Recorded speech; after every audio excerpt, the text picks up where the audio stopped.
కలిగితే మీరు ఏ మాట కూడా కోల్పోకుండా పొందగలుగుతారు. ఆసక్తి కలిగి మీలో మీరు మాట్లాడుకోకుండా సెల్ ఫోన్లు సైలెంట్లో ఉంచి స్విచ్ ఆఫ్ చేసి వింటే మీకు ప్రతి మాట కూడా చేరుతుంది. లేకపోతే కొన్ని మాటలు కోల్పోయే అవకాశం కూడా ఉంటుంది. ఈ రోజున మనము ధ్యానం చేస్తున్న అంశం ఏమిటంటే సంఘము క్షేమాభివృద్ధి పొందాలి అనండి. దేవుడు మిమ్మల్ని ప్రేమించి మిమ్మల్ని ఒక సంఘంగా కట్టాడు. మీకు ఒక మందిరాన్ని అనుగ్రహించాడు. మీకు ఒక సంఘ కాపరిని అనుగ్రహించాడు. దేవుడు ఇదంతా చేయుట వెనుక ఆయనకుండే ఒకే ఒక ఆశ, మనము దేవుని సంఘముగా క్షేమాభివృద్ధి పొందాలి అని. అయితే మనము ఎలాగూ క్షేమాభివృద్ధి పొందగలం? ప్రభుని నమ్మాం కదా, బాప్తిస్మాన్ని పొందాం కదా, ఇంతకంటే ఇంకేం చేయాలి? నేను క్షేమాభివృద్ధి పొందాలంటే నేను ఎలాంటి ప్రత్యేకమైన ఆధ్యాత్మిక జీవితాన్ని కొనసాగించాలి అనే ఒక ఆలోచన మనకు ఉండాలి. క్షేమాభివృద్ధి పొందాలా వద్దా మీరు చెప్పండి. మరి క్షేమాభివృద్ధి కావాలంటే ఏం చేద్దాం? తలా ఒక 10,000 రూపాయలు కడితే క్షేమాభివృద్ధి వస్తుందా?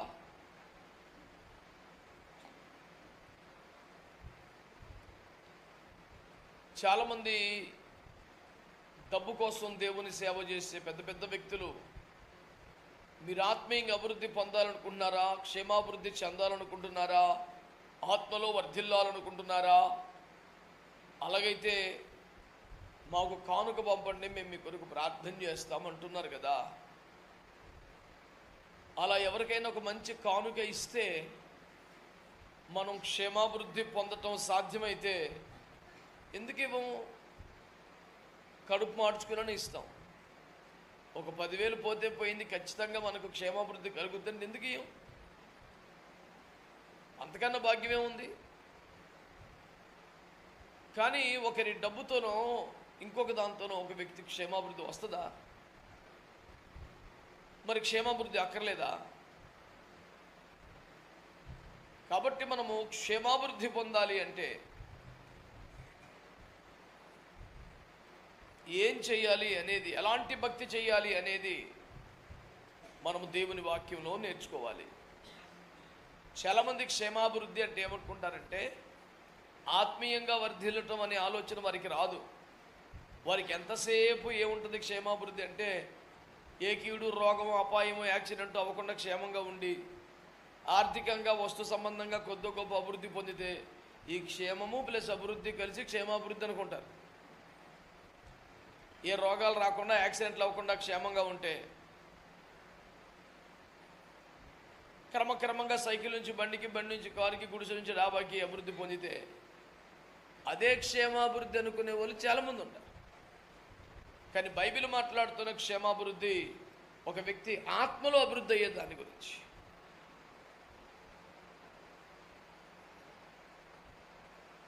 నాభి సూత్రము కొయ్యబడక రక్తపు మడుగులో పడిగి ఉండి ఉప్పు రాయిక బట్ట చుట్టక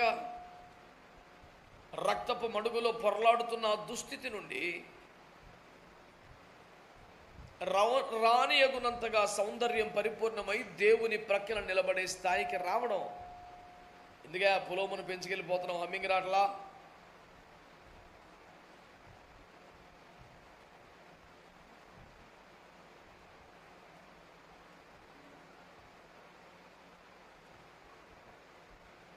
రక్తపు మడుగులో పడి ఉన్న పసిగుడ్డు మొదలుకొని రానియగునంతగా అభివృద్ధి చెందడం, దాన్ని క్షేమాభివృద్ధి అంటుంది బైబిల్.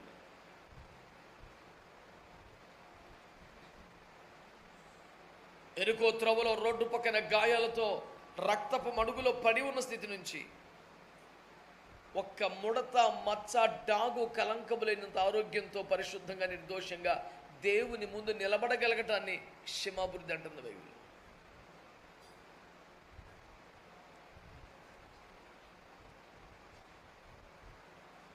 కనుక క్షేమాభివృద్ధి అంటే ఏంటి? ఈ విషయాలు మనం జాగ్రత్తగా వాక్యంలో ధ్యానం చేయాలి. కాబట్టి మనం క్షేమాభివృద్ధి పొందాలంటే ఎలాంటి భక్తి చేయాలి అనే ప్రాముఖ్యమైన పాఠాన్ని ఈ సంఘ క్షేమాభివృద్ధి కూడికలో మనము ధ్యానం చేద్దాం. దేవునికి స్తోత్రం కలుగునుగా.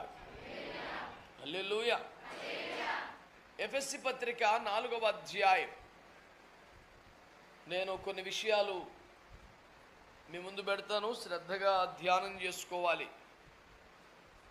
ఎఫెసీ పత్రిక 4:13.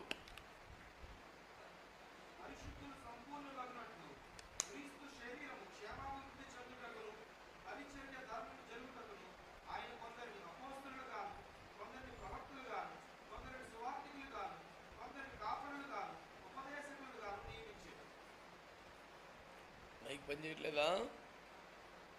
స్విచ్ ఆఫ్ చేసావా? స్విచ్ లేదా అసలు దానికి? దానికి స్విచ్ ఉంటే అక్కడ ఎందుకు ఆపేసావు నువ్వు? పెట్టు. పని చేయట్లేదా? సర్లే పోనే, అతను పడే. దేవునికి స్తోత్రం. హల్లెలూయా. అపోస్తలుడైన పౌలయ్య గారు ఒక అద్భుతమైన సంగతిని వదిలేయగా మన కొరకు రాశారు. ఏమని రాశారు అంటే, పరిచర్య ధర్మము చక్కగా జరగాలంటే అన్నమాట, సంఘము క్షేమాభివృద్ధి పొందాలంటే,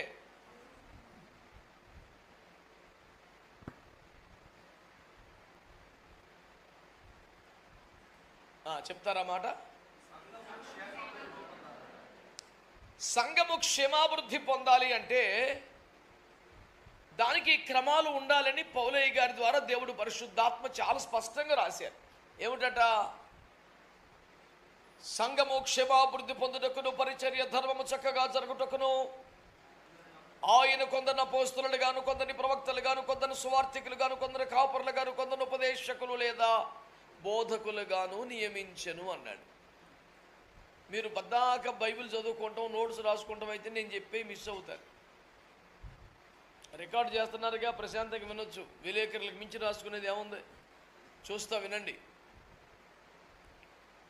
బిడ్డలారా. అక్కడ రాయబడిన మాట దేవుడు నియమించాడంట. It is God's institution. God has ordained. ఇలా ఉంటే బాగుంటుందని, ఇలా చేస్తే బాగుంటుందని కొంతమంది పెద్దలు, దైవజనులు కలిసి కూర్చొని ప్లాన్ చేసింది కాదు ఇది. ఇలాగే జరగాలి, ఇలాగే ఉండాలని దేవుడు ఏర్పాటు చేశాడంట. దేవుడు ఏమని ఏర్పాటు చేశాడు? కొందరిని అపోస్తలులుగా, కొందరిని ప్రవక్తలుగా, కొందరిని సువార్థికులుగా, కొందరిని కాపరులుగా, కొందరిని బోధకులు లేదా ఉపదేశకులుగా నియమించాడు. ఈ 5గురిని కలిపి 5-fold మినిస్ట్రీ అంటారు, పంచవిధ పరిచర్యలు. వీళ్ళందరూ ఉంటే పరిచర్య ధర్మాలు చక్కగా జరుగుతాయంట. తద్వారా సంఘము అనండి ఆమేన్. అంటే సంఘము క్షేమాభివృద్ధి పొందాలని మనకి ఆశ ఉన్నా, ఆ మాట మనం ప్రార్థన కూడా చేసినా వాస్తవములో అది నెరవేరదు. ఎప్పుడు నెరవేరుతుంది? సంఘానికి అపోస్తలులు ఉండాలి, సంఘములో ప్రవక్తలు ఉండాలి, సంఘములో సువార్థికులు ఉండాలి, సంఘానికి కాపరులు ఉండాలి, సంఘములో ఎవరుండాలి?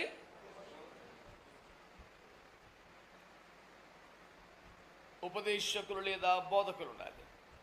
ఈ 5గురు కలిసి ఒక సమన్వయంతో, ఒక కోఆర్డినేషన్తో సేవ చేస్తే అప్పుడు సంఘం ఏమవుద్దంట? క్షేమాభివృద్ధి పొందుతుంది. దేవునికి స్తోత్రం కలుగునుగా. అయితే ఈరోజు ఏం జరుగుతోంది? అపోస్తలులు, ప్రవక్తలు అనేవారు గతంలో ఉండేవారు, ఇప్పుడు అలాంటి వాళ్ళు ఎవరు లేరు. సంఘము యొక్క ఆరంభ దశలో లేదా ఆదిమ సంఘ కాలంలోనే అపోస్తలులు ప్రవక్తలు ఉండేవారు. ఇప్పుడు అలాంటి వాళ్ళు ఎవరు లేరు. ఇప్పుడు సువార్థికులు, కాపరులు, బోధకులు మాత్రమే ఉన్నారు అని చెబుతున్నారు. ఎందుకండి అలా అంటున్నారంటే అప్పుడు జరిగిన అపోస్తలుల కార్యాలు జరగట్లేదు కాబట్టి.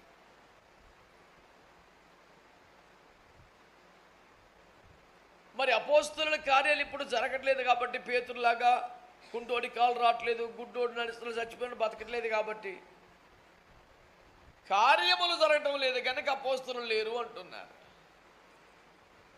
నేనేమంటున్నాను, పాత నిబంధన కాలంలో వ్యవహారం అంతా ప్రవక్తల ద్వారానే జరిగింది కదా.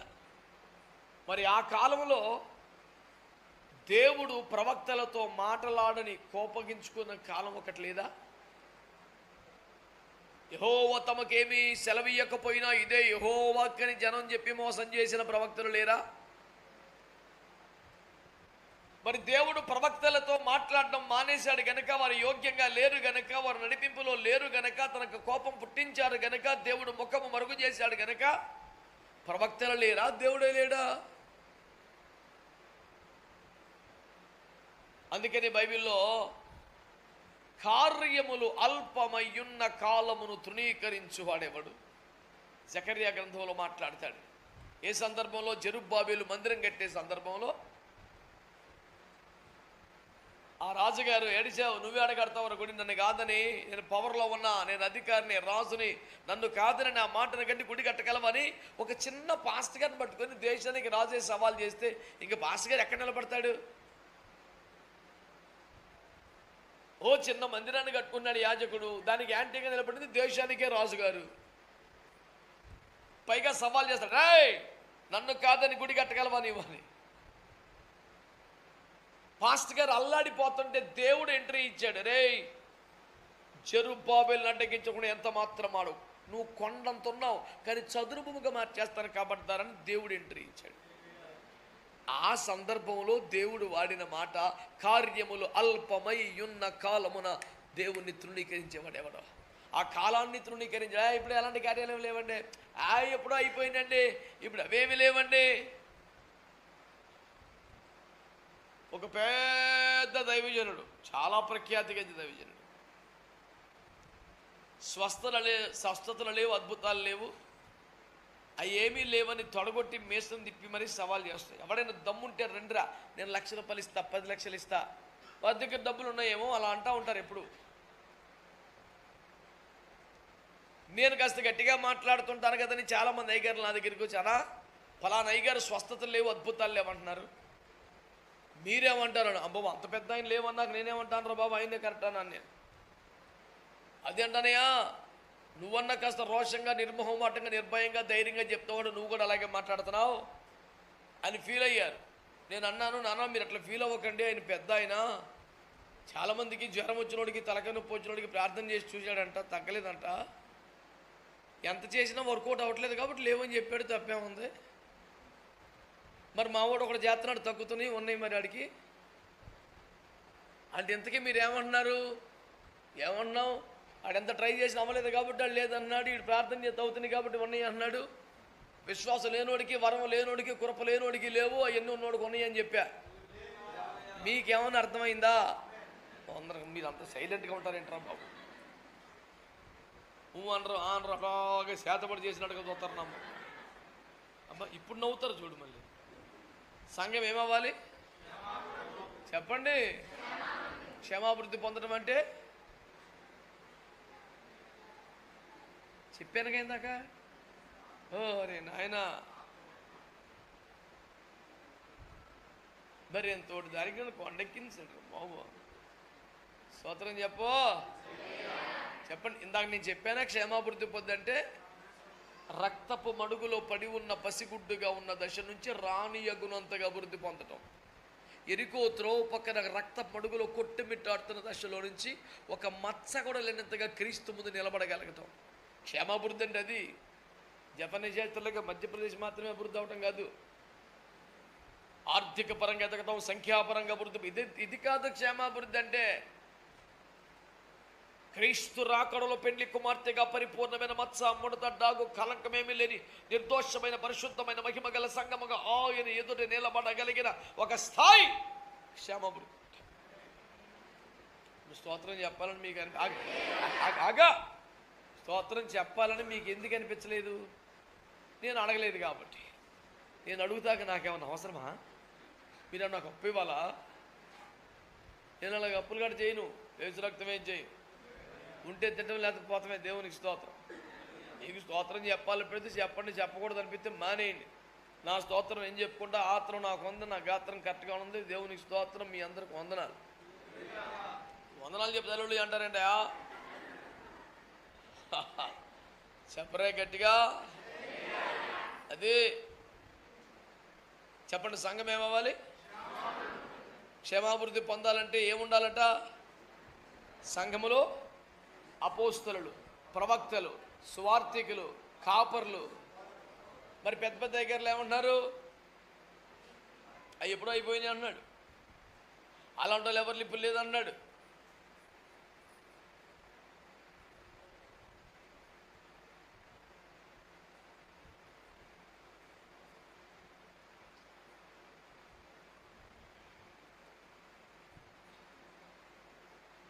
దానికి జవాబు ఏంటి మరి? మీలో అమెరికా దేశాన్ని ఎవరైనా వెళ్ళి చూసి వచ్చారా? చూసారా? నేను కూడా అల్లా. ఇప్పుడు మనం వెళ్ళలేదు కాబట్టి అమెరికా దేశం లేదా? వీడు ఎలాగంటాడు ఏంటి? వీడికి అవ్వలేదు, స్వస్థత లేవంటాడు. వీడి కాదు అపోస్తలు, అసలు అపోస్తలు లేరు అంటాడు. ఇప్పుడు నువ్వు చూడకపోతే లేనట్ట, నువ్వు వెళ్ళకపోతే లేనట్ట, నీకు అవ్వకపోతే లేనట్ట. నా చదువు డిగ్రీతోనే కొంచెం అటు ఇటుగా తెల్లారిపోయింది. ఇంటర్మీడియట్ కరెక్ట్, అదంతా అమాయకం. సరే మొత్తానికి ఏదో నాశనం అయిపోయింది. కాబట్టి ఐఏఎస్ ఐపీఎస్ లేరా? ఇప్పుడు నేను చదవకపోతే ఎవడు లేడంటే ఎలాగవుతుంది? నేను ఇంత ఖండితంగా ఎందుకు చెప్తున్నానంటే క్రీస్తు సంఘం అనేది ఒక శరీరము అని చెప్పాడు యేసయ్య. చెప్పండి ఏంటది అనండి. అపోస్తలులు, ప్రవక్తలు, సువార్థికులు, కాపర్లు, బోధకులు, వీళ్ళు కూడా ఒక అవయవమా కాదా? చెప్పాలి. నలుగుడు అవయవం. ఇప్పుడు నేను కొత్తగా ఈరోజే బాప్తిసం పొందాను. నేను కూడా ఒక అవయవమే. ఇప్పుడు క్రీస్తు సంఘం అనే శరీరంలో నేను కూడా, ఎందుకని రక్షణ పొందాను కాబట్టి, బాప్తిసం పొందాను కాబట్టి, క్రీస్తు సంఘానికి చేర్చబడ్డాను కాబట్టి. కొన్ని కోట్ల కొద్ది ఆత్మలు సంపాదించిన బెల్లీ గ్రహం గారు, రీనాడ్ బాగ్య గారు కూడా ఒక అవయవమే. కాబట్టి వారు ప్రాముఖ్యమైన అవయవం ఉంటారు, బలమైన అవయవం. నేను ఒక అవయవం. ఇప్పుడు అపోస్తలులు కూడా ఒక, ప్రవక్తలు కూడా ఒక, వాళ్ళు ఎవరు లేరు ఇప్పుడు అన్నారు. ఈయన ఎవరో లే అన్నారు. మరి ఒక అవయవం లేనట్టేగా, ఇప్పుడు రెండు అవయవాలు పోయినట్టేగా. మరి శరీరములో రెండు అవయవాలు లేకపోతే ఆ శరీరాన్ని ఏమంటారు తెలుసా? హ్యాండిక్యాప్డ్, అంగవైకల్యం. అంతేనే కాదా? మరి ఇప్పుడు క్రీస్తు సంఘం అనే శరీరం వైకల్యంతో ఉందా? పరిపూర్ణతకు ఎదుగుతుందా? మీరు మాట్లాడాలి మంచిగా. పరిపూర్ణతలో నుంచి నాశనం అయిపోతుందా? చిన్న స్థితి నుంచి సంఘం పరిపూర్ణం అవుతుందా? చాలామందికి లోకంలో పెరిగిపోతున్న పాపాన్ని, సంఘంలో జరుగుతున్న అక్రమాలు చూసి ఒకప్పుడు సంఘము మహిమలో ఉండేది, ఇప్పుడు నాశనం అయిపోతున్న సంఘం అట్లా కనపడుతుంది. కానీ దేవుడు ఈ భయంకర పరిస్థితుల్లో నుంచి, ఈ పాపాల్లోంచి, ఈ నాశనంలో నుంచి ఒక చిన్న బిడ్డగా తడబడుచున్న బుడి నడకల సంఘ బిడ్డను పెండ్లి కుమార్తెగా సంఘంగా దేవుడు డెవలప్ చేస్తున్నాడు. మీరు అక్కడక్కడ చిన్న చిన్న వ్యాఖ్యలు చూసిన స్టిక్కర్ల బొల్లు మీద, ఆటల మీద, కార్ల మీద, గుమ్మాల మీద అంటించి ఉంటారు జీసస్ నెవర్ ఫెయిల్స్ అని. చూశారు ఎప్పుడన్నా? చెప్పండి బాబు ఏదో ఒకటి. బతిమాలు లేకపోతున్నా మిమ్మల్ని ఇదిలాగా వచ్చారు ఎట్లా బాబు? జీసస్ నెవర్ ఫెయిల్స్ చూసాం కదా. మన భాషలో ఏముంటుంది? యేసు ఓడిపోడు. ఇప్పుడు అద్భుతాల దగ్గర ఓడిపోలేదు, స్వస్థతల దగ్గర ఓడిపోలేదు, పాపం దగ్గర ఓడిపోలేదు, మరణం దగ్గర ఓడిపోలేదు, అసలు ఎక్కడా ఓడిపోలేదు. కానీ ఇప్పుడు సంఘం విషయంలో మాత్రం ఓడిపోయాడా? పాపం జీసస్ క్రైస్ట్ చాలా ట్రై చేశాడు కానీ వర్కౌట్ అవ్వలేదు అనే బ్యాచ్లో చేరిపోయావు నువ్వు. నేనేమి నమ్ముతున్నాను చెప్పనా? అంతా నాశనం అయిపోయినట్టుగా, రోజు రోజుకి మహిమ తగ్గిపోతున్నట్లుగా, ప్రభావం తగ్గిపోయినట్లుగా, శక్తి లేనట్టుగా, సర్వనాశనం అయిపోయినట్లుగా, పాపంలో మునిగిపోయినట్లుగా కనబడుచున్న మాట నిజమే. కానీ దీని మాటున ఎక్కడో లోపల ఒక మహిమ గల సంఘమును యేసయ్య తయారు చేసుకుంటున్నాడు. నేను నమ్ముతున్నానండి. ఆమేన్. యేసు వారిని సిలువేశారు, అవునా కాదా? రేపు మాట్లాడాలి, గొడవ వచ్చేది చెప్తున్నాను, మీ దండం పెడుతున్నాడు. అలా సూత్య పనే అవుతున్నదో. యేసు ప్రభు వారిని బట్ట, సమాధిలో రాయి, ముద్ర, సైన్యం. బయటకు వచ్చాక సైతం గడు ఏమన్నాడు? అయిపోయాడు, యేసు ప్రభు లేడు, చంపేశా, ముక్కలు నరికేసా, కీళ్ళు తప్పించేసా, కట్ట అందులో పారేసా. ఇక మనమే హీరో బేభత్సం, ఇటు సెలరీపోతున్నాడు రోడ్డు మీదకి వచ్చి. ఎవడాడు? కాబట్టి యేసు ప్రభు లేడా మాట్లాడాలి. ఇక అంతా నాశనం అయిపోయినట్ట. చచ్చిపోయాడుగా, సమాధి కూడా అయిపోయిందిగా, రాయి కూడా పెట్టేశారుగా, ముద్ర కూడా వేసేశారుగా, అయినా అయిపోయినట్టు కాదా? మరి అదే కోవటం చెప్పేది నేను. బయటికి అయిపోయినట్టే ఉంటుందిరా బాబు, నమ్మండి. మీరు యేసు ప్రభు నమ్ముతున్నారా? నమ్మరా? మీకు దండం పెడతా.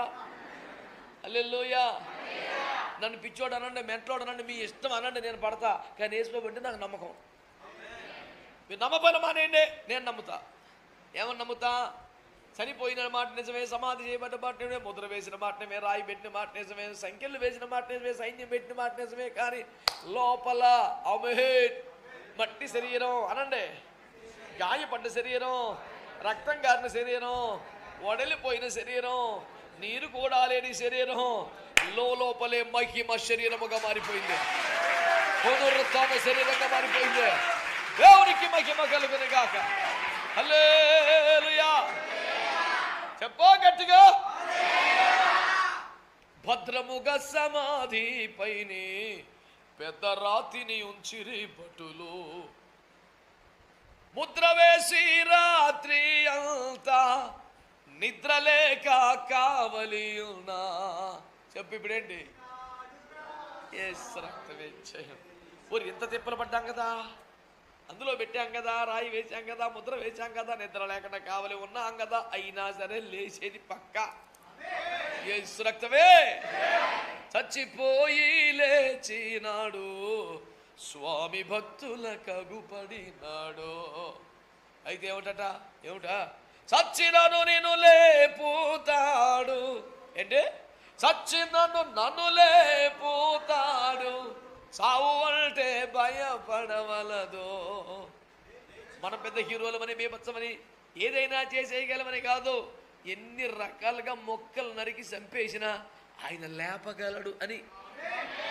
మనం బీభత్సమని కాదు, అక్కడ పవర్ఫుల్ అని. నమ్మకం కుదిరితే ఏమనాలి? సంతోషం కలిగితే ఏమనాలి? ఏదో అనరా బాబు. సైలెంట్గా కూర్చునే సంఘం కాదు. సమాధి బద్దలైపోయింది, యేసు ప్రభు బయటకు వచ్చేసాడు రా బాబు. దేవునికి స్తోత్రం కలుగును గాక.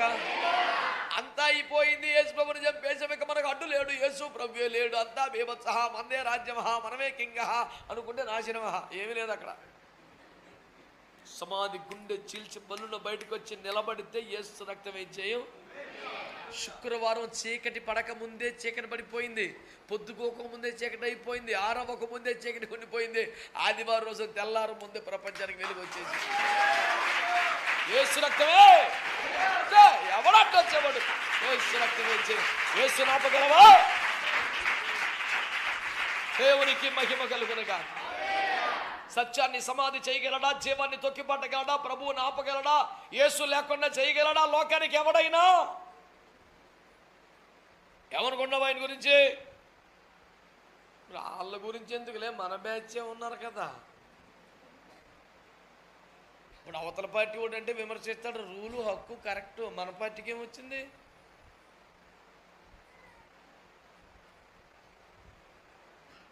యమలక్కలందరూ తెల్లగట్లు అయిపోయి సెంట్లు పేడతట్ట, ముగ్గుబుట్ట, సీపర్ కట్టుకుని బయలుదేరిపోయింది బ్యాచ్ సమాధుల తోటకే. ఉన్నారా మనలో బ్యాచ్? ఉందా? ఏ బాబా ఉందా మనక టీము? సీపర్ కట్ట, ముగ్గుబుట్ట బ్యాచ్ చిచ్చి. దేవునికి స్తోత్రం కలుగునుగా. హల్లెలూయా. మన బ్యాచ్ ఆ బ్యాచ్ కాదు. వీళ్ళందరూ తయారు సెంట్లు పట్టుకెళ్ళి యేసుప్రభు శరీరానికి వృద్ధాలను వచ్చారంట. ఆయన లేచి ఎలాగన్నా ముందు కలలికి వచ్చేసాడు. దేవునికి స్తోత్రం.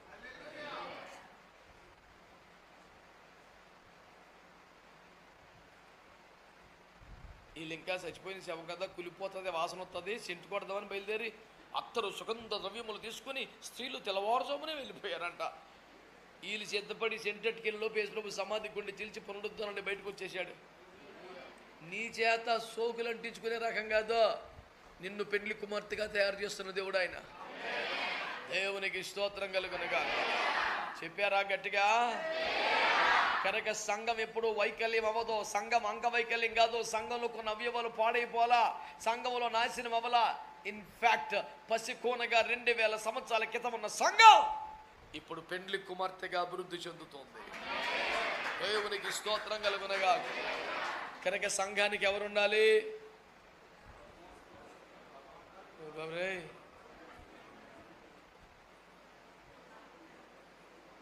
విపరీతంగా తినేసి అరక్క వచ్చినోని కాదు, నేను అన్నం పెడుతున్నా మీకు.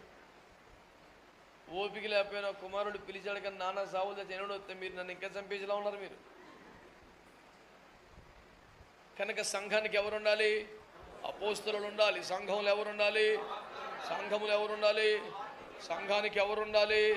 సంఘములో ఎవరు లేపబడాలి? ఉపదేశకులు, బోధకులు, వీళ్ళందరూ ఉంటేనే సంఘం ఏమవుద్ది? హల్లెలూయా. ఏ సంఘానికైనా ఈ రోజున కాపరి ఉంటున్నాడు, విశ్వాసులు ఉన్నాడు, కానీ మిగతా వాళ్ళు ఉండలేదు. దేవునికి స్తోత్రం. వాళ్ళిద్దరూ కరెక్టే, కానీ వాళ్ళిద్దరే చాలరు. బోధపడుతుందా? సైలెంట్ అయిపోతే కుదరదు. మన దగ్గర ఉత్తర ప్రత్యుత్తరం, గాన ప్రతిగానం ఉండాలి. ప్రభువుకి స్తోత్రం. మీ అందరికి వందనాలు చెప్పరా? పెద్ద అలవాటు లేనట్టుకుంది ఏంటారు బాబు. హల్లెలూయా. ఏమంటుందండి దేవుని వాక్యం? సంఘము క్షమాభివృద్ధి పొందాలంటే అపోస్తలులు ఉండాలి. ఒక అపోస్తలుని నాయకత్వంలో, ఓ ప్రవక్త నడిపింపులో, ఓ స్వార్థకుని ప్రయాసలో, ఓ కాపరి పర్యవేక్షణలో, ఓ బోధకుని యొక్క ఆహారంతో సంఘము క్షమాభివృద్ధి పొందాలి. హల్లెలూయా. సంఘం అంటే వన్ మ్యాన్ షో కాదు, ఏకపాత్రాభినయం కాదు. అప్పుడు నేను సకల పాత్రలో, నేను గొంతులు మార్చేసి, హావభావాలు మార్చేసి అంతటా రాజు ఆయ్ అంటాం, వెంటనే అప్పుడు బొట్టుడు ఇలాగ ఉండదు. ఏకపాత్రాభినయం ఏంట్రా సంఘం అంటేనే? One man army, one man show కాదు. సంఘం అంటే సకల అవయవాలు సమ్మిళితమైన ఒక అద్భుతమైన శరీరం. అపోస్తలులు, ప్రవక్తలు, సువార్తికులు, కాపురులు, ఉపదేశకులు కలిసి ఫంక్షన్ చేస్తున్న అద్భుతమైన వ్యవస్థ.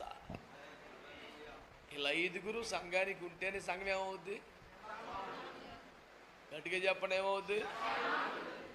మీరు క్షేమాభివృద్ధి పొందాలనుకుంటున్నారా? అర్థమవుతుందా? 2వ పాయింట్కి వెళ్దాం. ఇప్పుడు ఈ పాయింట్ మీకు అర్థమైందంటేనే 2వ పాయింట్, లేదంటే ఇంతటితో కూటికి ముగింపు. మీరు బలవంతంగా గిట్టించేసి ఓకే అంటే కుదరదు. అక్కడ అడుగుతాం మళ్ళీ. అంత అమాయకంగా లేడు ఇక్కడ. దేవునికి స్తోత్రం.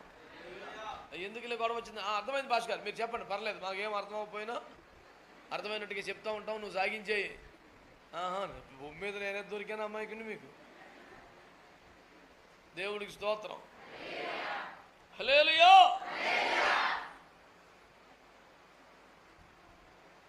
ఏమన్నా బోధపడుతుందంటారా? ఏంటి సైలెంట్గా ఉన్నారు?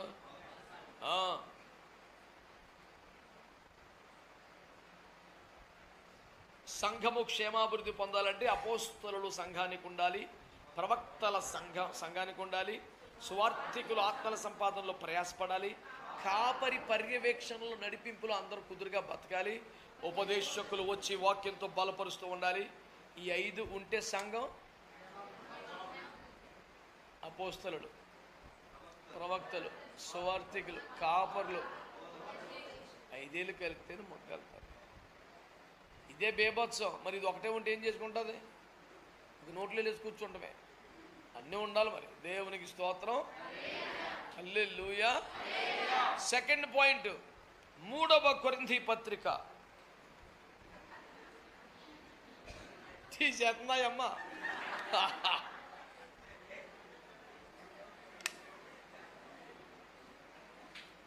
దొరకదు, పేజీ చిరిగిపోద్ది కానీ దొరకదు. కొరింథీ పత్రిక తీసేస్తున్నావు ఇట్రా.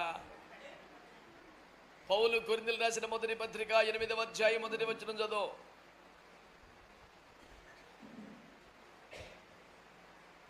విగ్రహములకు బలిగా అర్పించిన వాటి విషయము మనమందరము జ్ఞానము గలవారమని ఎరుగుదుము. జ్ఞానము ఉప్పొంగ చేయును గాని ప్రేమ క్షేమాభివృద్ధి కలుగ చేయును. ₹1 స్తోత్రం చెప్పండి. చెప్పు.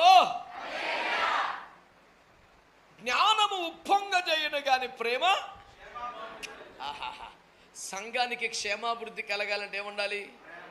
చెప్పాలి గట్టిగా, చెప్పాలి గట్టిగా. ఈనాడు సంఘములో ప్రేమ ఉండాలనే తాపత్రయం కన్నా ఎక్కువగా సంఘానికి జ్ఞానం మీద ఆసక్తి ఉంది. ఎవరన్నా కొత్త పాయింట్ చెప్తే ఫాలోవర్ లైక్లు కొట్టో లైక్ కొట్టో. నువ్వు ఎక్కడ పుట్టావు, ఎక్కడ పెరిగా, ఎవడికి లైక్ కొడతాడు? బుర్రపని చేస్తున్నా నీకు. మరి నేను కొంచెం ఘాటుగా మాట్లాడతాను ఏమనుకో. నువ్వేమనుకున్నా నేను పట్టించుకోనులే.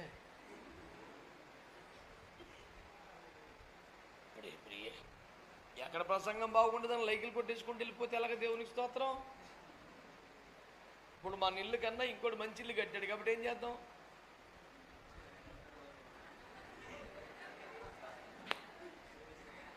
మన ఇల్లు కట్టుకున్నాం కష్టపడి, పక్కనోడు ఇంకా బేబత్సం కట్టాడు కాబట్టి ఏం చేద్దాం?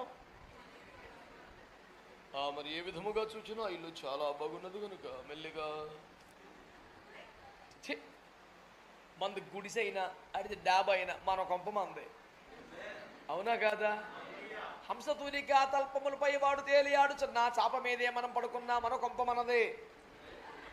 బీభత్సమైన భవనములను దాటి వచ్చిన పూరి గుడిసైనా మనది మనకే. దేవునికి స్తోత్రం. అడ్డగోలుగా ఫాలో అయిపోయి లైకులు కొట్టేసి సందాలు పంపించి తిక్క పనులను చేయకుండా దేవునికి స్తోత్రం. చెప్పరే గట్టిగా. చెప్పింది తప్పేమనుందా? పౌలయ్య గారు చెప్పారుగా, క్రీస్తు నందు మీకు ఉపదేశకులు 10,000 మందిన తండ్రిని నేను గనక నన్ను పోలి నడుచుకున్నాడు అన్నాడు. మీ పాస్ గారు కనుక నేను కొంచెం పెద్దోని కనుక కొంచెం ఎక్కువ వాడబడ్డాను కనుక ఎక్కువ ఆత్మలు సంపాదించాను గట్టిగా మాట్లాడతాను కానీ నన్ను ఫాలో అవ్వమని చెప్తే పాపం అది. నేను ఆ రకం కాదు చిచ్చి. అందుకని ఇన్ని దేశాలు తిరిగినా, ఇన్ని లక్షల ప్రసంగాలు చేసినా, ఇన్ని వేల ప్రసంగాలు యూట్యూబ్లో ఉన్నా, ఇన్ని పుస్తకాలు రాసినా ఎక్కడ అకౌంట్ నెంబర్ పెట్టను. ఎందుకని? మీరు ఫాలో అవ్వాల్సింది మీ సంకాపం, నన్ను కాదు. నేను వస్తా, బలపరుస్తా, వెళ్ళిపోతా, అంతవరకే. సంచెట్టుకుంటాను, పోగేసుకుంటాకి బైబిల్ పెట్టుకొని వస్తాను. ఏసు రక్తం ఇచ్చి. మీకు నచ్చలేదా? మీకు నచ్చపోయి నా సిస్టమ్ ఇంతే. వాళ్ళు నచ్చలేదంటారా వెళ్ళరా సంచి తీసుకురా అంటావా? చిచ్చి. జ్ఞానం ఏం చేస్తుందట? అన్న ఏం పాయింట్ చెప్పాను? ఇంతవరకు చాలామంది ప్రసంగం విన్నాను కానీ ఈ పాయింట్ ఎవరు చెప్పలేదన్నా. సరే నీకెన్ని పాయింట్లు పెట్టి నీ చెప్పురా. ఎందుకంటే చెప్పిన కొత్త పాయింట్ ఏంటంటే కయ్యని భార్య పేరు చెప్పాడంట. నీకేట్రా ఇప్పుడు ఆ పేరు తెలిస్తే? ఒక ఆయన పెద్ద మీటింగ్ పెట్టి చెప్తున్నాడు. ఎందుకు? మా నాన్నగారు చనిపోతే జ్ఞాపకార్థం కొట్టడానికి మరి నాకు తెలిసిన దైవజనులు అందరూ సహజంగా వస్తారు కదా. అప్పటికే చాలా ప్రసంగికుడిగా దేశం తిరుగుతున్నాను కనుక వచ్చారు చాలామంది. ఉన్న వరలో కొంచెం ఎక్కువగా వాడబడే పెద్దవాళ్ళని మర్యాద ఇవ్వాలి కాబట్టి ఒక 20 మందికి 5-5 నిమిషాలు చొప్పున ఇచ్చాం. కొన్ని వందల మంది దైవజనులు వచ్చారు, మరి ఏం చేస్తాం? ఓ 20 మందికి. అందులో ఒక ఆయన పెద్దోడు కాబట్టి మైక్ ఇస్తే మైక్ పట్టుకొని, ప్రియులారా మరణం గురించి మీకు ఒక మర్మం చెప్తాను ఈ పూట అన్నాడు. ఇక దూసుకుపోతుంది బండి, ఆగట్లా. నేను వెళ్ళి పక్కకి వెళ్ళి సొక్కాట్టుకొని, అన్నా ఏమన్నా ఆదరణ మాటలు తిరిగితే చెప్పన్న, మర్మాలు వద్దు కూర్చో అన్నాను. తమ్ముడు అంతేనా? కూర్చా. చచ్చిపోయి జనం ఎడుతుండే అక్కడ కూర్చొని మర్మాలు చెప్తారు. కూర్చా. నీ అన్న 20 మంది ఉన్నారు ఇంకా పెద్ద పెద్ద అయ్యగారులు. నువ్వు ఓపెనింగ్ బ్యాట్స్మెన్ 50 ఓవర్లు ఆడేస్తే బెటర్ 10 రన్నులు తీయకుండానే. మరి టీం ఏమైపోతే 11 మంది ఉన్నారు. ఒరేడు కొట్టేత్తలోనే సేవాగలాగంటే ఏమీ లేదు, తోమటం ఎలా కూర్చొని బ్యాట్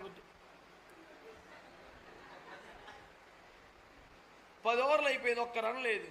మా పేనానికి ఎందుకు తగలబడ్డావు నువ్వు? దిగితే మ్యాచ్ అటు ఇటు ఫలితం మార్చేయాలి. దేవునికి స్తోత్రం కలిగిన సోదిలా అలాగే ఎప్పుడు నుంచి మేము చాలా కాలంగా ప్రభు సేవలు. మరి ఏం చేసాం? దావీదుకి అన్నయ్య 7 అంట. 7 మిలిటరీలో ఏం చేశారు? ఏం చేయరు. అలా నాన్న తెగ ఫీల్ అయిపోతున్నారు. అన్నయ్యలు ధర్మయ్య బొట్లు కాసుకునేవాడ, అన్నయ్యలు మిలిటరీలో ఉన్నారు, దేశ సేవలో తరించిపోతున్నారు. ఎల్లో క్యారేజ్ ఇచ్చారు. వాళ్ళు చేసింది ఏం లేదు అక్కడ. బయట చెప్పుకోవడమేమో వాళ్ళు దేశ సేవలో ఉన్నారు, వారు సైన్యంలో ఉన్నారు, వారి ఇంటికి కూడా రారు, వారు భోజనం కూడా చేయలేదు. నాన్న వాళ్ళు భోజనం బాగా చేస్తున్నారు. నేను చెప్పింది మన సైనికుల గురించి కాదు. ఆ బ్యాచ్, ఆ 7 ఆ సౌల్ టీము. మ్యాటర్ అర్థమైన వాళ్ళు స్తోత్రం చెప్పండి. ఏదో కొత్త పాయింట్ చెప్పడం. నోవహు భార్య పేరేంటి తెలుసా? దావీదు తల్లి పేరేంటి తెలుసా? ఓ దీని మీద ఒక కూటమి సెమినార్ ఎందుకురా? ఏథెన్సు వాసులకట ఏదైనా కొత్త సంగతి తెలుసుకుంటుంది చాలా ఇంట్రెస్ట్ అంట. వాళ్ళకి కొత్త పాయింట్ కావాలా? అది ఏం పర్లేదు. ఆ రోజున యేసు ప్రభువుని పెట్టిన సమాధి కొలతలు మీకు తెలుసా? ఆ డైట్లు పెడితే మొత్తం వెళ్ళిపోతారు జనం అక్కడికి. ఆ సమాధి కొలతలతో నువ్వేం చేసుకుంటావురా? వీడికి కొత్త పాయింట్ కావాలంతే. ఆ రోజున సిలువ వద్దన చేరిన స్త్రీల సంఖ్య మీకు తెలుసా? వెళ్ళిపోతాడు, టైటిల్ పెడతాడు. సిలువను వెంబడించిన స్త్రీల సంఖ్య తెలుసుకోవాలని కోరుచున్నారా? పలానా మీటింగ్కి రండి. మొత్తం వెళ్ళిపోతారు. అని చెప్తాడు 600 మందిని. ఎవరికి తెలుసు? సరే 600 చెప్పాడు. ఇప్పుడు ఎవరికి తెలుసు? మనకు తెలియదు కదా. మనం చూసామా చచ్చామా? దానికి ఏమైనా చరిత్రకు ఆధారాలు చెప్తాడు? ఏముండదు. నేను ఒక పుస్తకంలో చదివాను అంటాడు. మనం ఇంకో పుస్తకంలో 800 ఉంటుంది. ఏం చేద్దాం ఇప్పుడు? ఇది వినువారిని చెరుపుటకే కానీ మరి దేనికి పనికి రాని అడ్డగోలు జ్ఞానం. అది వేస్ట్ జ్ఞానమని అబద్ధముగా చెప్పబడి విపరీతవాదములకు దూరముగా ఉండము. కొందరు ఆ విషయంలో ప్రవీణులమని ఎంచి తమ్మును తాము పొడుచుకొని భ్రష్టులైపోయారు, విశ్వాసాలను తొలగిపోయారు. జ్ఞానం ఉప్పొంది. అబ్బా ఏం పాయింట్ రా బాబు, బేబత్సహ పుట్టిదే. కానీ దేవుని ప్రేమ సంఘాన్ని క్షేమాభివృద్ధి పరుస్తుంది. సంఘంలో ఏముండాలి? ఏం ప్రేమ? మరి ఆ మొక్క చెప్పు. ఏదో ప్రేమ తీసుకొచ్చావు, సంఘం నాశనం అయిపోతుంది, దుర్మార్గం అని. మొన్న పిల్లోడు నా దగ్గరికి వచ్చాడు. ఆడికో పిల్ల నచ్చిందట. వీడు పెళ్లి చేసుకుందని ఫిక్స్ అయిపోయాడు. అందుకు వచ్చానా మరి నాకెందుకు ఈ బిడ్డ నాకు కరెక్ట్ అనిపిస్తుంది అన్నారు. మా అమ్మగారు నాన్నగారు ఒప్పుకుంటలేదు. మీరు ప్రార్థన చేయండి, దేవుడు ఎవరి మనసునైనా మార్చగలిగిన. అంటే నీ మనసోడు మార్చాడు ఎట్రా? అది సైతనా. దేవుడు ఈడి మనసు మార్చాడట. వీళ్ళమ్మ నాన్న అవతల వాళ్ళ అమ్మని అందరి మనసులో మార్చాడట కదా. 5 మనసు మార్చడం ఎందుకు? నీ ఒక్కరి మనసు మారిస్తే బెటర్ కదా అని అలాగే ప్రార్థన చేయకండి అని పోస్ సైతానా. మీరు అలా అనకండి అన్న. నేను ఆ వైపుగా వెళుతున్నప్పుడు దేవుని ఆత్మ నాతో మాట్లాడి నీకు ఈ వ్యక్తి కరెక్ట్, నీకు ఈ వ్యక్తి కరెక్ట్ అని దేవుడు చెప్తున్నట్టు అనిపించిందంటే అడిగి నేను అన్నాను. నాకు కూడా అలాగే అనిపిస్తుందిరా. ఇన్ని చంపేయి అనిపిస్తుందంటే అయ్యి బాబాయ్ మరి లేకపోతే బాధలవా మరికి మళ్ళీ మాట్లాడు సైతాన్ మాట. నీకు ఏది అనిపిస్తే దేవుడు చెప్పేసినట్టు అడ్రస్ సైతానా అంతేనంటావా? అంతే, వెళ్ళిపో, ఇంటికి వెళ్ళిపో, నోరు పూసుకో. ఒకడికేమో తిండి అంటే ప్రేమ, ఒకడికంటే బట్టలు అంటే ప్రేమ, ఒకడికి వెండి బంగారం అంటే ప్రేమ, ఒకడికేమో పదం అంటే ప్రేమ, ఒకడికి ఇంకా పనికిమాలిన ప్రేమ. ఇవన్నీ క్యాన్సిల్. దేవుని ప్రేమ సంఘమును క్షేమాభివృద్ధి కలిగజేస్తుంది. హల్లెలూయా. సంఘంలో ఏముండాలి? దైవజనులపై ఏముండాలి? సహోదరులపై ఏముండాలి? ఇతర సభ్యులపై ఏముండాలి? ఇతర సంఘాలపై ఏముండాలి? విమర్శించే వారిపై ఏముండాలి? బాధించే శత్రువులపై ఏముండాలి? ప్రేమ ఒక్కటే సంఘాన్ని క్షేమాభివృద్ధి తీసుకురాగలదు. అయితే ఆ ప్రేమ సులువా కష్టమా? ఖచ్చితంగా కష్టం. మనల్ని ప్రేమించే వారిని, మనకు సహకరించే వారిని ప్రేమించడమే కష్టమైతే మనల్ని ఇబ్బంది పెట్టమని ఎక్కడ ప్రేమిద్దాం మనం? అడుగడుగున బాధ పెడుతున్నాడు, అడుగడుగున విమర్శ చేస్తున్నాడు, అడుగడుగున తిప్పలు పెడుతున్నాడు. ఇంకేం ప్రేమించగలవన్నీ? అయినా ప్రేమిస్తేనే. యెహోషువ కమలాకర్ గారు రాసిన పాట, ఆ పాట నాకు చాలా బాగా నచ్చింది. 20-25 ఏళ్ళు అయిపోయింది అనుకుంటే ఆ పాట వచ్చి. కానీ ప్రేమను నేను చూపనిచో, ప్రేమతో తీసుకో నా ప్రాణము. ₹1 ఇవ్వచ్చు అలా ఇన్ని కేసు రక్తం ఏం చేయి. నేను ప్రేమ చూపకపోతే నా ప్రాణం తీసేసుకో ప్రేమ. ఎంత ముండాలండి ప్రార్థన చేస్తాకి. ప్రేమయున్న యేసయ్యా, ప్రేమతో జీవించే కృపనిమ్ము, ప్రేమను నేను చూపనిచో, నీ ప్రేమను నేను చూపనిచో, ప్రేమతో తీసుకో నా ప్రాణము. ఏమీ అనకుండా అలాగే కూర్చుంటారేమిట్రా నాయన. హల్లెలూయా. ఏం ప్రధానం అన్నిటికన్నా? ఏది ముఖ్యమైనటికన్నా? అందుకనే దేవదూతల భాషలతో మాట్లాడినా, కాల్చబడుటకు నా శరీరం అప్పగించిన ప్రేమ లేని వాడునైతే వ్యర్థుడను, మోగెను కంచును గనగనలాడు తాళమునయ్యుందును. అయితే ఆ ప్రేమ చాలా కష్టం. 1 కొరింథీ పత్రిక 14:1 ఏమన్నాడు? చాలా కష్టం అది. కాబట్టి అది ఈజీ కాదు. కాబట్టి చాలా ప్రయాస పడాలి. కాబట్టి ఏమంటుంది దేవుని వాక్యం? ప్రేమ కలిగి ఉన్నటకు దేవునికి స్తోత్రం కలుగునగా. హల్లెలూయా. ప్రేమ కలిగి ఉన్నటకు ఆమేన్. హల్లెలూయా. శ్రద్ధగా నా మాట వినే ప్రయత్నం చేయండి. ప్రేమ సంఘానికి ఏం కలుగజేస్తుంది? హల్లెలూయా. ఇప్పుడు చెప్పండి, మనము కలిగి ఉండవలసింది దేవుని ప్రేమ, లోక ప్రేమ? దేవుని ప్రేమ, మనుషుల ప్రేమ? దేవుని ప్రేమ అసలు మనకు పూర్తిగా అర్థమైందా? అసలు మనకు అర్థమైందే కదా కలిగి ఉండడానికి. మాట్లాడరేటి ఓరు బాబు రే, అర్థమైందా?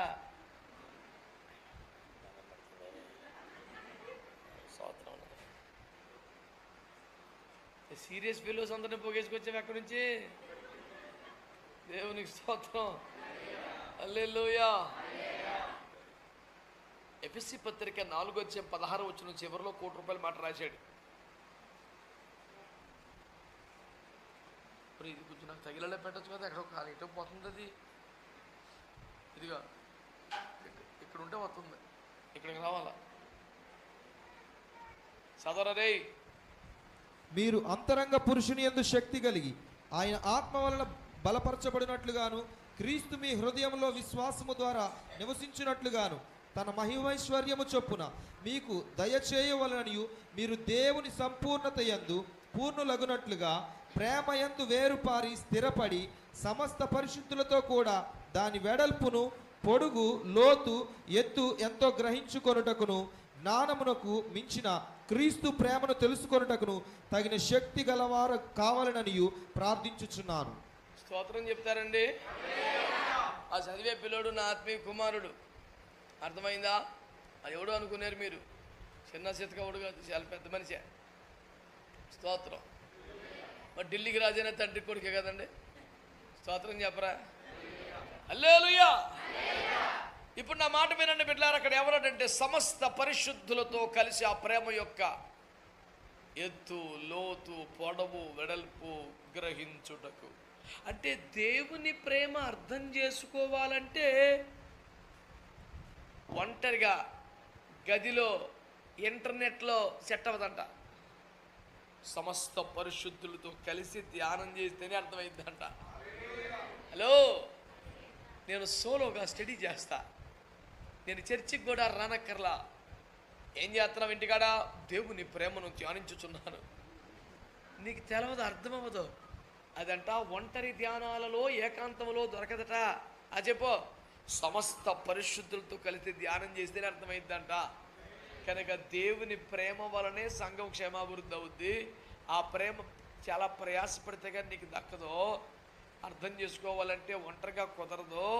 కనుక కుదురుగా సహవాసానికి క్రమంగా వస్తూ దైవజనులతో పరిశుద్ధులతో కలిసి ధ్యానం చేస్తే ప్రేమ అర్థమవుతుంది. దాన్ని ఇంప్లిమెంట్ చేయడానికి ప్రయాసపడాలి. అలాంటి ప్రేమలోకి అందరూ రాగలిగితే, ఆ ప్రేమనే చూపగలిగితే సంఘం క్షేమం.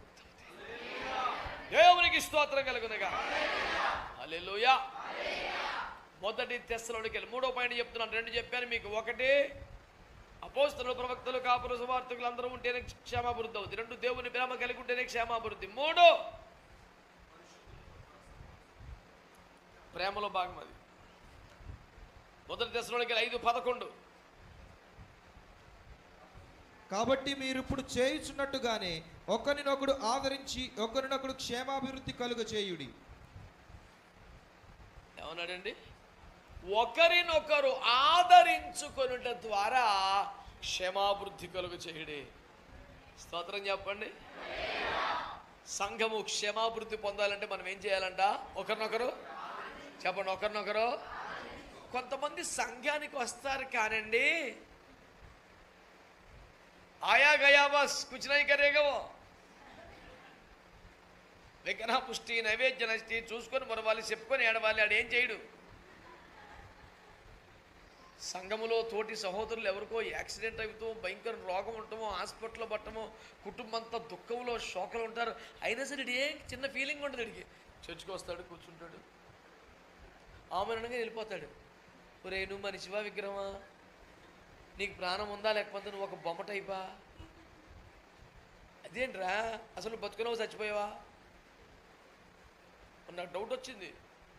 ఎందుకు వచ్చిందంటే, ఓసారి మా సంఘంలో ఓ తల్లిగారు మరణించారు. మేమంతా వెళ్ళాం. అందరూ భయంకరంగా దుఃఖపడుతున్నారు, బాధపడుతున్నారు, ఏడుస్తున్నారు. అంత వయసున్న చిన్న పాప పాకుతా వెళ్ళే శవం మీద కూర్చొని ఆడుకుంటుంది.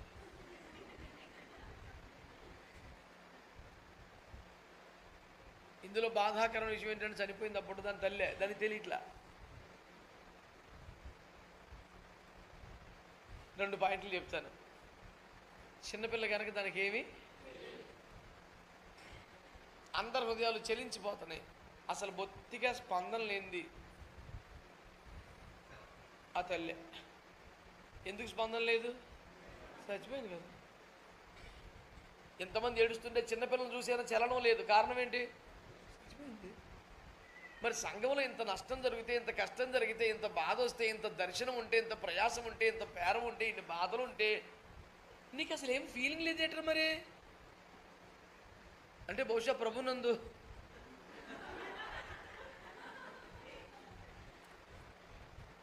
ఆ డౌట్ వస్తుంది. మరి ఏం చేయమంటావు?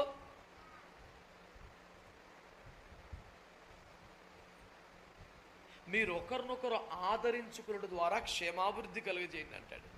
సంఘం క్షేమాభివృద్ధి అవ్వాలంటే ఒకరినొకరు ఏం చేసుకోవాలి? ఆదరించుకోవాలంటే ఏం చేయటం? ప్రతిరోజు నువ్వు వండుకున్న క్యారేజ్ పట్టుకొచ్చి అందరికీ తలక మొక్క పెట్టి వాళ్ళ దగ్గర కూర ఇంటికి అట్టుకెళ్ళిపోవడం పని. హిమాలయ పని లీగాదు. దానికో స్పెషల్ కూటం, దాని పేరు మీద వనభోజనాలు, దాని పేరు మీద పిక్నిక్, అందులో గ్రూపులు, బ్యాచీలు, కులాలు, మాయి సంత.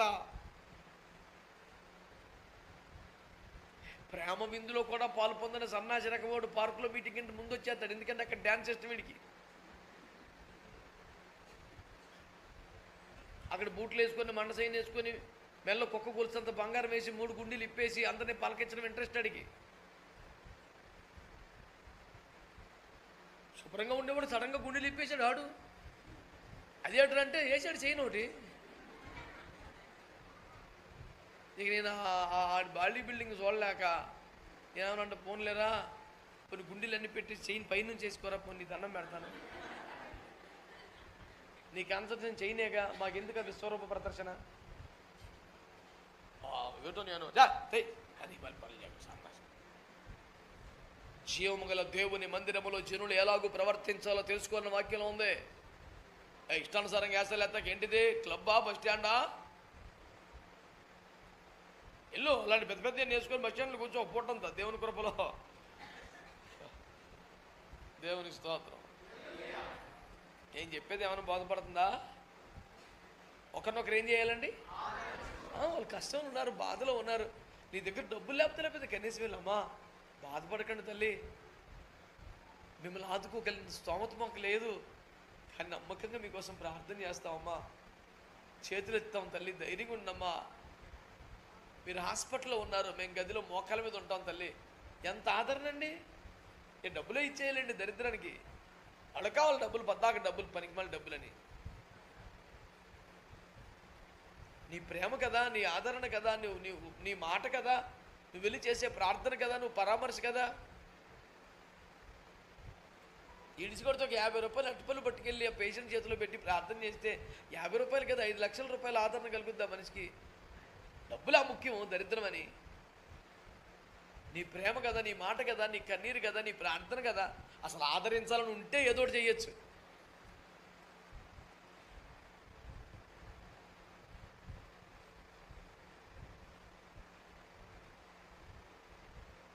మా ఇంటి పక్కనే ఒక పాస్టర్ గారు ప్రభునందు నిద్రించారు.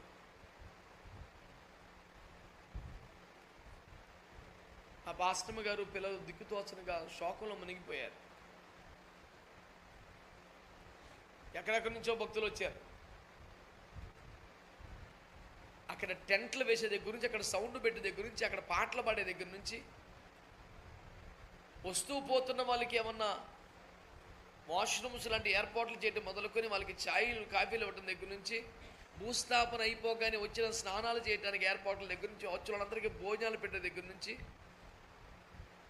మొత్తం మేమే సంఘమే పాస్టమ్మ పిల్లలు చూసుకున్నారు. ఇదంతా చేయడానికి మాకు 10 లక్షలు అవుతుందా? కానీ వాళ్ళు చెప్పిన మాట ఏంటి తెలుసా? 10 లక్షలు ఇచ్చిన ఇంత సమృద్ధి, సంతోషం, సంతృప్తి, నెమ్మది, ఆదరణ ఇది లేదు అనుకుండా అన్నీ చేశారయ్యా. మీ మేలు మర్చిపోం బాబు. అక్కడ మనిషిగా నిలబడటం, వచ్చిన వారిని ఆదరించడమే కాస్ట్లీ. కానీ డబ్బులు వెళ్ళిపోయి 10,000 రూపాయలు కట్టించి, ఒక 50,000 రూపాయలు కట్టించి బాధపడకండి, పోయిన వారు వస్తారు అని వచ్చేది ఎవరికి కావాలి? పనికి మళ్ళీ డబ్బు. ఒక మనిషిగా నువ్వు నిలబడాలి కదా, తోడుగా ఉండాలి కదా, ఆదరించాలి కదా. కష్టంలో, దుఃఖంలో, శ్రమలో ఒక మాట సాయం చేయొద్దా నువ్వు? ఒకరినొకరు ఆదరించుకుంటే సంఘం ఏమవుద్దండి? అసలు ఇంతకీ సంఘం క్షేమాభివృద్ధి పొందాలని మీకుందా? మాట్లాడరే మరి. అలాగైతే చేయండి. అన్నీ 3 పాయింట్లు అయిపోయిన 4వది 1 కొరింథీ పత్రిక 14:17.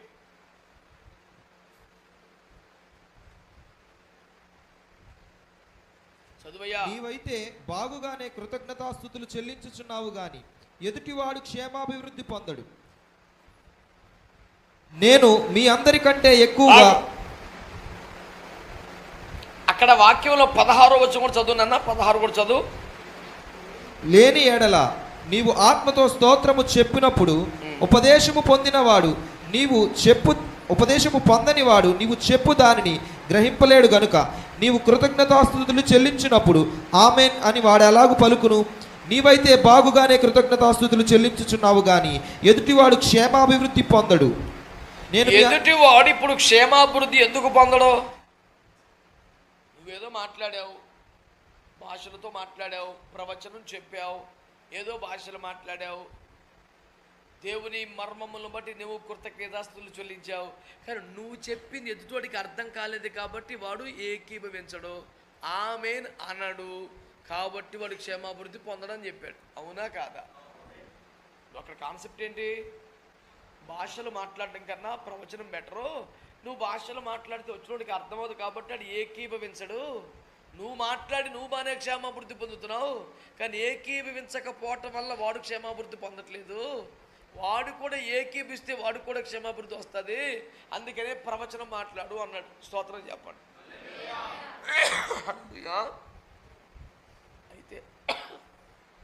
అయితే వాడు ఎందుకు క్షేమాభివృద్ధి పొందడు? ఏకీభవించలేడు గనక. ఎందుకు ఏకీభవించలేడు? అర్థం కాలేదు గనక. ఇక్కడ పాయింట్, ఏకీభవిస్తే ఏమొస్తుంది? చెప్పాలి గట్టిగా.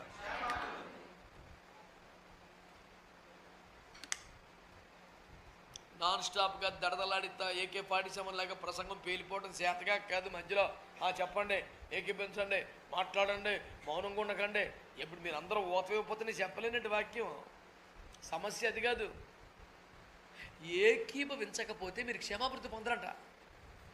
ఇక్కడ దైవజనుడు పాట పాడినా, ప్రార్థన చేసినా, ఆరాధన చేసినా, పరిచర్య చేసినా, ఏది చేసినా మనం ఏం చేయాలి? ఏదైనా సంఘం ఒక పరిచర్య చేయబడితే మనం ఏం చేయాలి? ఏదైనా కార్యక్రమం చేయబడితే ఏం చేయాలి? ఏది చేసినా చివరికి ఏది మాట్లాడినా మనం ఏం చేయాలంట? ఒకరినొకరు ప్రేమిస్తే ఏమొస్తుంది? ఒకరినొకరు ఆదరిస్తే, ఏకీభవిస్తే, ఇవన్నీ ఉంటేనే సంఘం క్షేమాభివృద్ధి అవుద్ది. హల్లెలూయా. నా మాట మీకు అర్థమైందా? 1 కొరింథీ పత్రిక 14:26 సహోదరులారా, ఇప్పుడు మీలో ఏమి జరుగుతున్నది? మీరు కూడి వచ్చినప్పుడు ఒకడు ఒక కీర్తన పాడవలనని ఉన్నాడు, మరి ఒకడు బోధింపవలనని ఉన్నాడు, మరి ఒకడు తనకు బయలుపరచబడినది ప్రకటన చేయవలని ఉన్నాడు, మరి ఒకడు భాషతో మాట్లాడవలనని ఉన్నాడు, మరి ఒకడు అర్థము చెప్పవలనని ఉన్నాడు. సరే, సమస్తము క్షేమాభివృద్ధి కలుగుటకై జరుగునియుడి. చెప్పండి ఒకసారి. హల్లెలూయా. ఇదంతా క్షేమాభివృద్ధి కొరకే జరిగింది. ఏదంతా? ఒకడు పాట పాడవాలి, ఒకడు ప్రార్థన చేయాలి, ఒకడు వాక్యం చదవాలని, ప్రకటించాలని, బయలుపరచాలని, భాషలు మాట్లాడాలని, అర్థం చెప్పాలని. అంత జాగ్రత్తగా చేయండి బాబు. అలాగైతే ఏమవుతుంది అంటే సంఘంలో పాటలు పాడేవాళ్ళు, ప్రార్థన చేసేవాళ్ళు, చెప్పండి, భాషలు మాట్లాడేవాళ్ళు, ప్రవచనాలు చెప్పేవాళ్ళు, అర్థాలు చెప్పేవాళ్ళు, ప్రకటించేవాళ్ళు అందరూ కలిసి ఒకే పని చేయాలా? అందరూ తల ఒక పని చేయాలా? అది అందరూ తల ఒక పని చేయాలి. ప్రతివారు ఆడికి పాటించావు నాకు ఏమంటే ఆడికి పాడే కృప ఉంది, నీకు ప్రార్థించే కృప ఉంది, నీకు పరిచయం చేసే కృప ఉంది, నీకు భాషల మీద అందరం ఒకటే పని చేస్తే ఎలాగవుతుంది? ఇప్పుడు నోరు, చెయ్యి, కాలు, కిడ్నీలు, గుండెకాయలు అన్నీ ఉన్నాయి కదా, అన్నీ ఒకే పని ఎలా చేస్తే కుదురుతుంది? ప్రతి అవయవం దేని పని అది చేస్తేనే క్షేమాభివృద్ధి కలుగుతుంది. పాస్టర్ గారు పద్దాక ఆ బ్రదర్కి పాట ఇస్తున్నారు, నాకు ఇవ్వలేదు, ఇంకో 2 వారాలు చూస్తాను, పాట ఇవ్వకపోతే వెళ్ళిపోతాను. వెళ్ళిపోరా బాబు, నీకు దండం పెడతాం.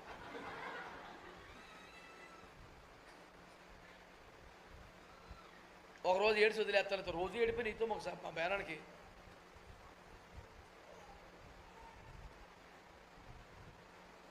ఒక్కొక్కడికి ఒక విషయంలో కృప ఉంటుంది. మనకి ఏ కృపను గ్రహించబడి దాని పని చేసుకోవాలా?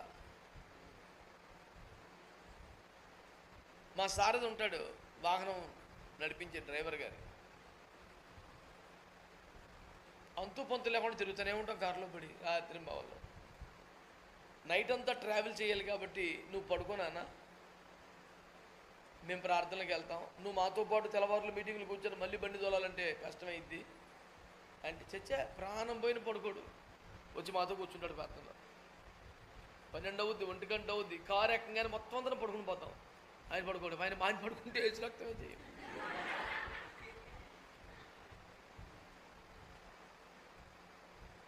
మరి ఆ నైట్ అంతా బండి తోలాల్సి వస్తుందనే కదా నేను కాసేపు పడుకోమన్నాను. పర్లేదా, ఎంత వస్తుందేమో రాదు, ఆగురాదు అంటాడంతే. దేవునికి స్తోత్రం. హల్లెలూయా.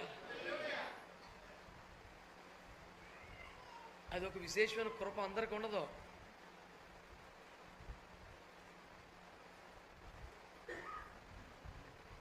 మాకు అద్భుతమైన డ్రైవర్ ఉండేవాడు సేవలో, ఆడు సమర్పించుకున్నవాడే, ఇప్పుడు భాస్కర్ అయిపోయాడు. పగలాడికి మించిన కింగ్ లేడు, రాత్రి ఆడికన్నా డేంజర్ లేడు. అరే రాత్రులు తోలగలవంటే పెద్ద విశేషమా? ఏముంది ఈ ప్రయాణం 400 కిలోమీటర్లు, ఎంతసేపు నువ్వు పడుకో అంటాడు. నేను పడుకున్న 10 నిమిషాలు కారు పడుకుని పోతాడు.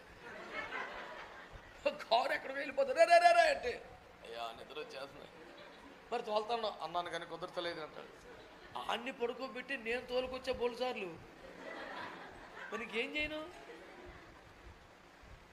ఇప్పుడు ఈ భక్తుడు అలా కాదు, పడుకో దర్జాకంటే. మనం పడుకున్నా, పాట పాడుకున్నా, ప్రార్థన చేసినా, గోల్ చేసుకున్నా, ఈ కితకితలు ఎట్టేసినా ఆయన నమ్మకంగా ఆయన డ్రైవింగ్ ఏం చేస్తాడంతే. ఎవడి పని చెయ్యాలి, అది సబ్జెక్టు.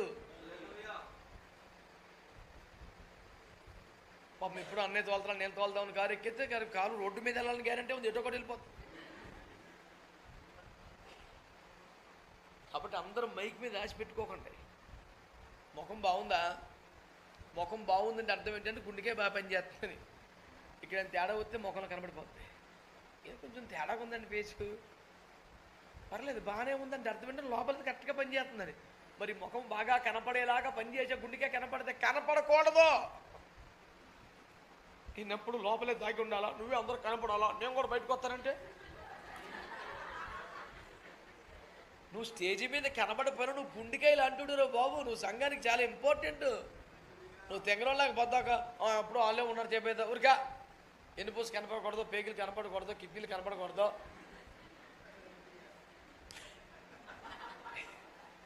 అవి చాలా ప్రాముఖ్యమైన అవయవాలండి. ఊపిరితిత్తులు కిడ్నీలు కనపడవు కాబట్టి ఈ వేస్టా? కనపడి ఈ చేతులు లేకపోయినా బతకొచ్చు, కానీ ఊపిరితిత్తులు లేకపోతే బతకలేము.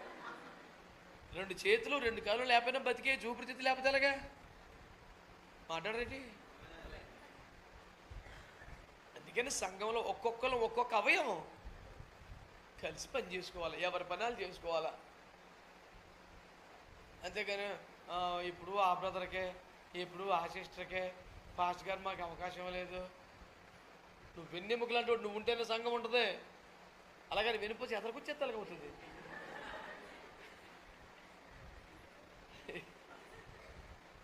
అలాంటి పిచ్చి పిచ్చి ఆశలు పెట్టుకోవద్దు. క్రీస్తు సంఘం అనే శరీరంలో మనం కూడా ఒక అవయవం.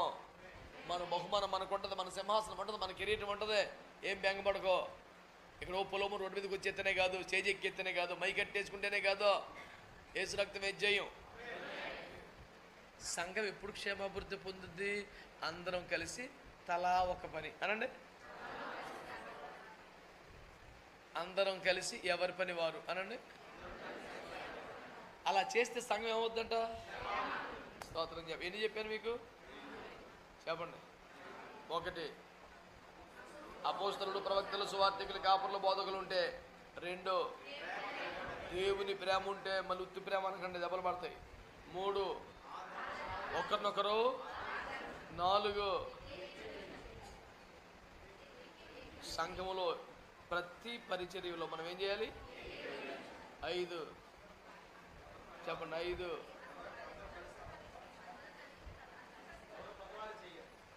అది దేవుని స్తోత్రం. మరొక మాట చెప్దామండి. హల్లెలూయా. 1 కొరింథీ పత్రిక 14:12 చేయుడి. అంటే క్షేమాభివృద్ధి కలగాలంటే సంఘములో కృపావరాలు విస్తరించాలంట. ఆమేన్. కొందరు ఉన్నారు పరిశుద్ధాత్మే నమ్మరు, అభిషేకమే అబద్ధం అంటారు, భాషలంతా దయ్యం మాటలు అంటారు, ప్రవచనాలంతా సోది అంటారు. ఇంకా అలాంటి వాడి వల్ల సంఘం క్షేమాభివృద్ధి ఎక్కడ అవుతుంది? ఆత్మ సంబంధమైన కృపావరములు మీ మధ్యలో విస్తరించడం ద్వారా మీరు క్షేమాభివృద్ధి పొందుతారు. పరిశుద్ధాత్మతో నింపబడితే, కనిపెట్టే కోటం ఉంటే, ఆరాధన అంటూ ఉంటే, ఆత్మను పొందుకుంటే, అసలు నింపబడితే ఒక్కొక్కరికి ఒక్కొక్క కృపా వరమును దేవుని పరిశుద్ధాత్మ పనిచేస్తూ ఉంటే మీలో కృపా వరములు విస్తరించడం ద్వారా క్షేమాభివృద్ధి కలుగుతుంది.